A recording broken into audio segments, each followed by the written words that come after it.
Welcome back, ladies and gentlemen, to another episode of Masochists Marathon, episode 22. So, yes, this is the episode where I finally get to repent for my sins and hopefully regain your forgiveness so we can get back to a true masochist dream. So I start off with a little bit of preparation. I need to collect a load and absolutely tons of iron to produce another column of engines and boilers. So we get on with crafting those to begin with, because that's going to take absolutely ages. We need some stone for the boilers, and we're also going to need some walls this episode, because of course the defenses we're going to need is going to get pretty ridiculous. So we get around collecting all of that. I also need some belts as well, so we come around and grab that stuff, because to feed another steam column, I'm pretty sure I need to feed in another belt of coal, but I do it just to be sure, just to make sure we've got enough coal coming through, because if we don't have power, then we cannot fire our lasers. So we start by putting the belt in, and then we skip forward to placing the engines, because we want to get on with upping this pollution, because yeah, I've done very little testing. I did do the command from Thundergun initially, which didn't seem to do anything, and I had to mess around a bit. I did ask him in a comment while I was looking at it, found that it's actually represented as aging in the settings file. I managed to get it set, but thank you again for Thundergun for providing the command on that, because I'm useless at finding those things out. So much appreciation there. So we finish off laying out the steam column. I also want to get some extra accumulators laid out just as a buffer in case we have periods where lots of defenses are all being attacked at once, and we just want to make sure we're always going to have enough power coming in. So my plan, once power is sorted, because that's the main thing, if we lose this then we're absolutely screwed, is to sort the defenses out for power, so if this does get attacked, we can deal with it. So we start with doing this wall down here. I kind of point it being facing the correct way for the way biters are going to be coming. I kind of move it forward here to utilize the little gap between the forest and the water. We also come and put in another radar over here, just so we've got plenty of visibility, because we couldn't actually see this all on the map before. And then we start working on the outer perimeter around the engines. Now the pollution comes from the boilers, so that's going to be where the biters are focusing, but I literally don't want to take any risks at all.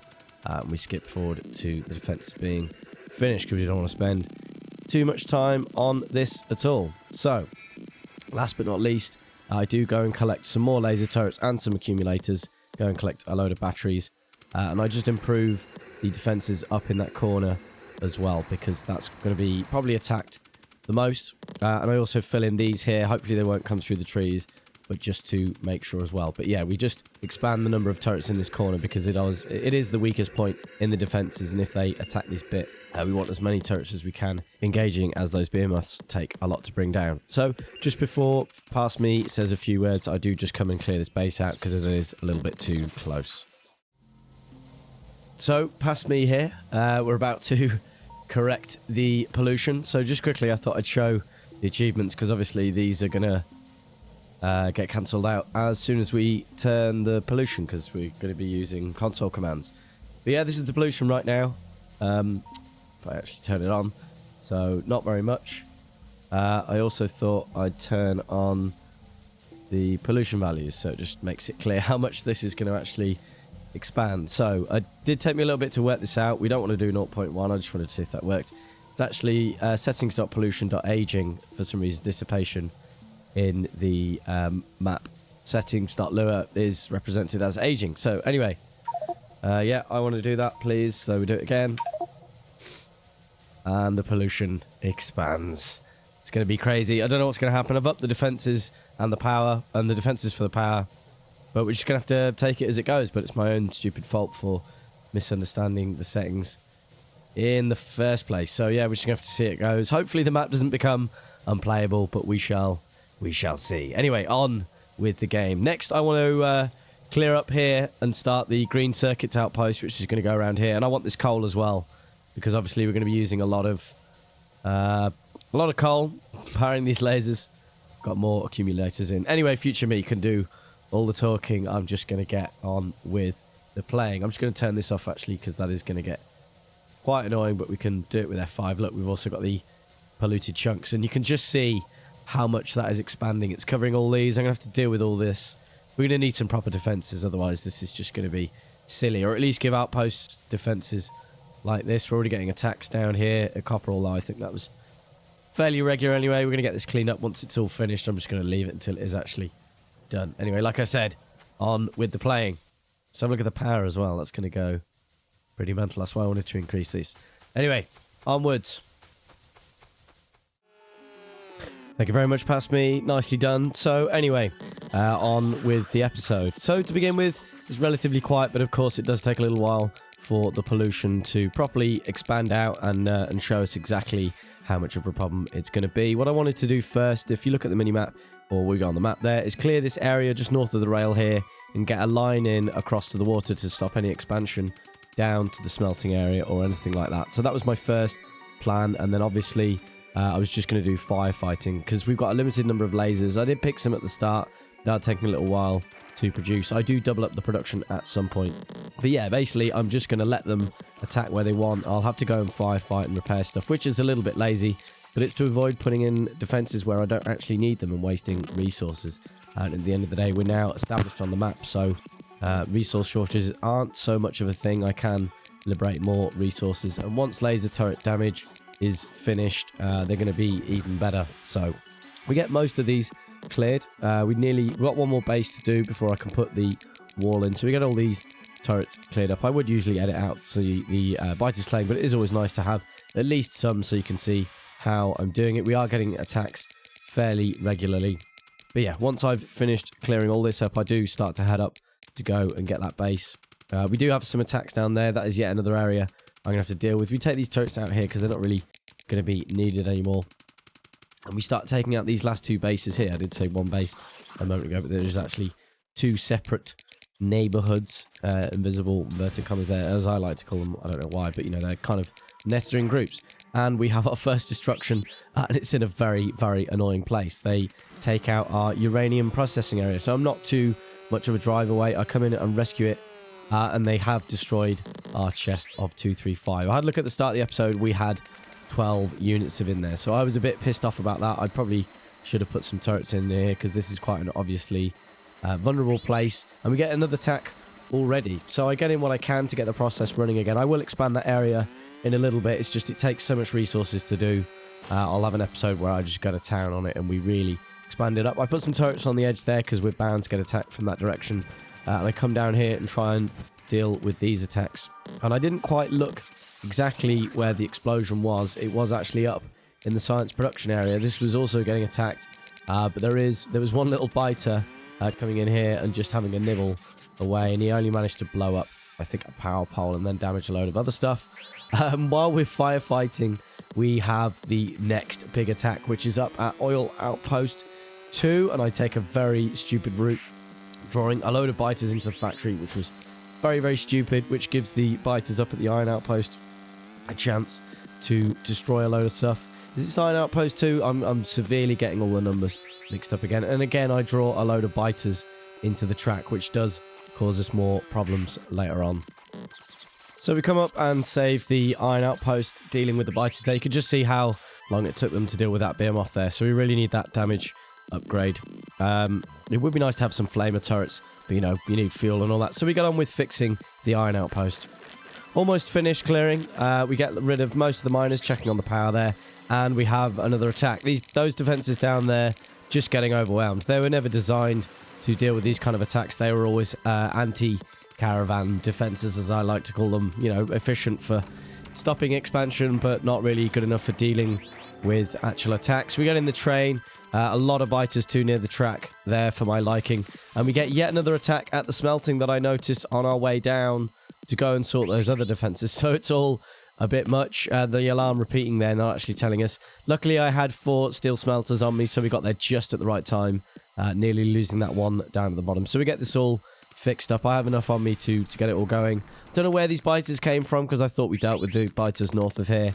And it's steam east of there. And then we get a serious attack at the uranium station. Again, not quite sure exactly which direction these biters came in. But again, very, very annoying. But, you know, this episode was going to be like this. It was going to be carnage. I didn't want to be doing too much preparation because it would have just been boring. It would have been me just going, yeah, there we go. There's the base. It can deal with the pollution now. Turning the pollution on. I'm just getting on with the series. That wouldn't have been much fun. So I guess I kind of had this coming. Next time, I've learnt my lesson for next time. I'll think a lot harder about my settings before I just go and jump in and start recording. So we get this all fixed up for the uranium station. I need to go and collect some more resources to build another carriage just to fill that train out. But I'm suddenly becoming very paranoid looking at every attack we get. It's probably better to jump on these attacks when they're doing damage, not when things get blown up, just like there. They finally got those turrets there, but luckily they leave the power line, so I'm not too fussed.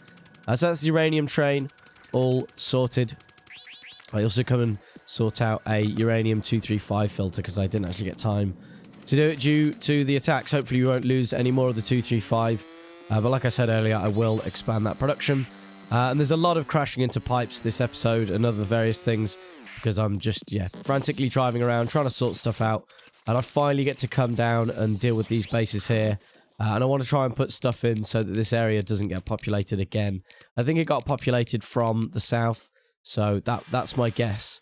So I'll go and put some defenses in a bit to prevent that from happening. We come and replace the radar here, because we need eye in the sky. I don't know why I wanted to say pie there. I guess it just rhymes with eye. And there was also a TV program over here called Pie in the Sky. I never actually watched it. I don't even know why I'm talking about that. Anyway, we come and fix the oil outpost. I was kind of half thinking while I was fixing this area up, is it really worth it now, considering how little is coming through that pump jack? I also destroy the odd number underground pipe. I know I've had odd number underground belts for a while, which kind of fixed themselves. And I don't know really where they came from. That always bugs me. But when I'm recording, I've less time to notice than when I'm just having a personal casual game. But at this point, I'm really starting to run down on laser turrets, and it's really bad that I actually lose some here. It's not very good at all, getting rid of this base, which is something we'll go and deal with next. We'll go pick up some more laser turrets, and we'll also increase the production. I bring these turrets back here so they don't engage that base, but they'll prevent any caravans trying to go up north of the rail, and hopefully that'll stop any population spreading in the area north of this track and south of the main bus. So I'm getting pretty paranoid by this point, so I'm pretty much checking every attack, or most attacks. We get the oil train fixed up on my car again from all this crashing into stuff, and we head up to come and sort out some lasers because we're running pretty low. If I don't have enough lasers on me or any power, I'm just going to die like I did last episode, which was a bit embarrassing. But I wanted to keep it in there, but at the same time, I also wanted to have a full series where I don't die, but oh well, never mind. We'll just have to see how it goes. But we have a quick look around, just a general check on everything to see if we can anticipate any attacks, because the pollution's now fixed. I'm actually really happy the pollution's fixed. You might think I'm mad, but yeah, I wanted this game to be very difficult, and then when I realised that dissipation actually makes it easier, I don't know what, my head kind of automatically assumed dissipation, how much it dissipates from one chunk to the next, but of course that's the previous setting, so it was a bit stupid for me to just assume. Putting that up made it harder, but it's fine. I've made up for it. Well, I like to think I've made up for it.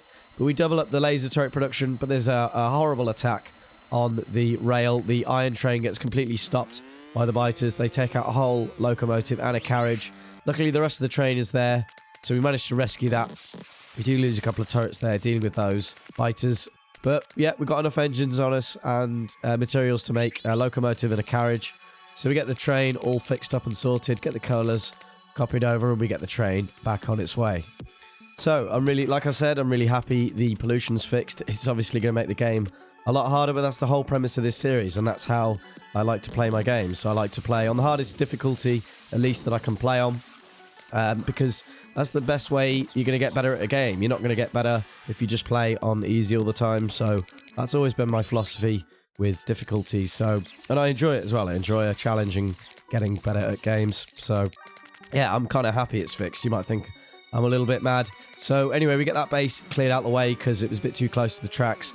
I contemplated going and clearing the other one on the corner, but to be honest, I don't really have many lasers on me, so I kind of want to get these built up, getting a load produced manually, and we sit down and have a little repairing session.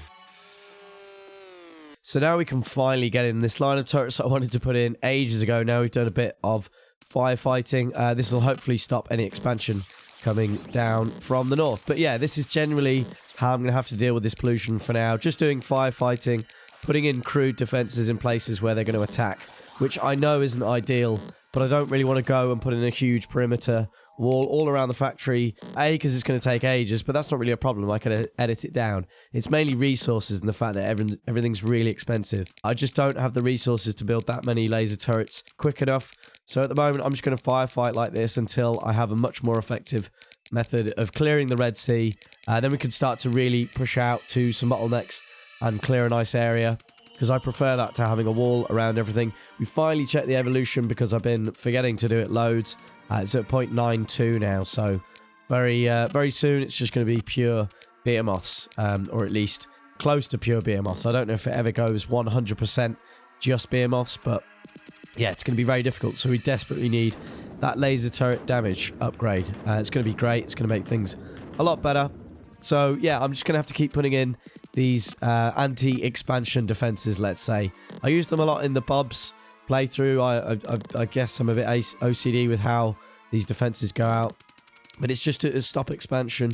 They're not going to last forever. They're not designed to deal with pollution attacks, but then we shouldn't really get very many here. We may get the odd one or two, but if we can kind of use these to clear the biters out of the pollution areas, we can reduce the constant pollution attacks.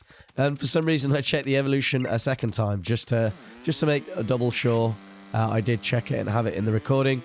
So I want to come and move this radar over here so we have a better eye out here. I also put in some more sort of anti-expansion blocks. I don't really like that name, but yeah, anti-caravan blocks. Don't even know why I call them caravans, but you know. Anyway, we get these all laid out. We get another radar in here just so we can see on the map, because that's very handy. In a bit, I do go and stick another one round the smelting. We are getting some hefty attacks on that corner of the steam. With all those turrets, they are still able to do a tiny bit of damage, but they should be able to hold it for quite a while. And I want to do bots very soon, so they'll be repairing all the factory for us. We shouldn't have to worry about that much longer. I'm going to come and get some more turrets and do another repairing session. So for this next bit, I wanted to just have a look on the map. The game is now down at 1.5 times speed, if that makes sense, or 150%, just so we can have a good look at how big the pollution really is. And we also just have a look around at the outposts. We're going to be clearing copper 2 out soon, so we'll be using copper 3 primarily. Need to get a second copper train in, really, and we just have a general look around just to see how big the pollution really is now. Way bigger than it was before, but that's fine. That's the way it should be. So for the last part of the episode, I wanted to expand our nuclear processing a little bit more. It's not going to be a massive amount, but it will be a little gradual increase, and then next episode or the episode after, I'll do it again, just because of the vast amount of resources required to build the centrifuge structures. So I go around collecting a load of red circuits, a load of steel. We also need some concrete. So on my way up to go and get some concrete, I think, yeah, I'll start manually crafting them now, but I completely forgot about the number of cogs I need, and that's going to take absolutely ages. So we head back down to the turret production area, because I'm going to go and steal a load of cogs from there and get some assemblers to help me out. We all just sort of work together to get those all produced. It ends up taking absolutely ages, so there's a little cut there. But yeah, we've got enough cogs now. I end up building 7. I need an odd number because of the one that got destroyed. We also run out of copper, so I have to set the copper train to only wait for 30 seconds at copper 2 just to grab those last little bits of copper. And we have our last attack of the episode, and one single bite has gone and managed to sneak into the production area. That's not a tongue twister at all. So yeah, I don't know how he got in, so I decided to come and put in some more crude defenses up here. I assume he's crept in from this angle, and to start with, I think, yeah, I'll just whack in some random turrets in the trees. But then I can't really take it. It's too messy for me. So I go and clear it up and decide to go and do a little bit neater. So I just randomly come and put a corner of turrets on here. I don't really know why. I didn't really think about this very much. But yeah, I chop the corner off just to make that a tiny bit stronger. And then I come and put a line up here just to stop any coming across and attacking our oil production area, because we don't want any of those storage tanks being destroyed or anything like that. The chemical plant's not so important. But yeah, just to make sure. And we got those turrets in there as well, next to the cracking, just to be absolutely sure. To be honest, it's fine leaving all these turrets from random places, because then when we get a perimeter done, I've got a nice stockpile of turrets, and I come to do what I wanted to do, and we get distracted by some more biters coming down, and I realised the attack on the uranium train earlier clearly must have come from up here. So I come and take out this base clear it all away, and I decide to move the line of turrets you can see there just over in the east over to here just to stop any of that expansion. I will do something in this area to generally clear the track up to Iron 3. So anyway, I just also wanted to say a big thank you to everyone who asked how my new job's going. It's going pretty well. I'm actually quite liking it. So yeah, that's all good. I'm just struggling to have enough time to make episodes. So that brings me on to the other thing I wanted to talk about. I've decided I am going to go with that schedule I mentioned in a previous video, where I'm probably going to do episodes on Tuesdays, Thursdays and Saturdays. That's what I've randomly come up with. I'm not completely sure why, but that's generally the schedule I'm going to try and stick to. There may be days where I miss it because of work and stuff, and I just don't have enough time. I'll either do an episode and have it the day after, or just skip it completely. But like I always say, we'll just have to see how it goes. And also apologies, I do have a cold yet again and a bit of sore throat this episode, so my voice has been a bit weak. I think it's just an allergic reaction to having a full-time job again. I also forgot to put a little bit of belt on the bottom there for the output when we get that all sorted. But that's going to be all we have time for. Thank you so much for watching. I do hope you have enjoyed, and do please come and join me in the next episode. Bye-bye.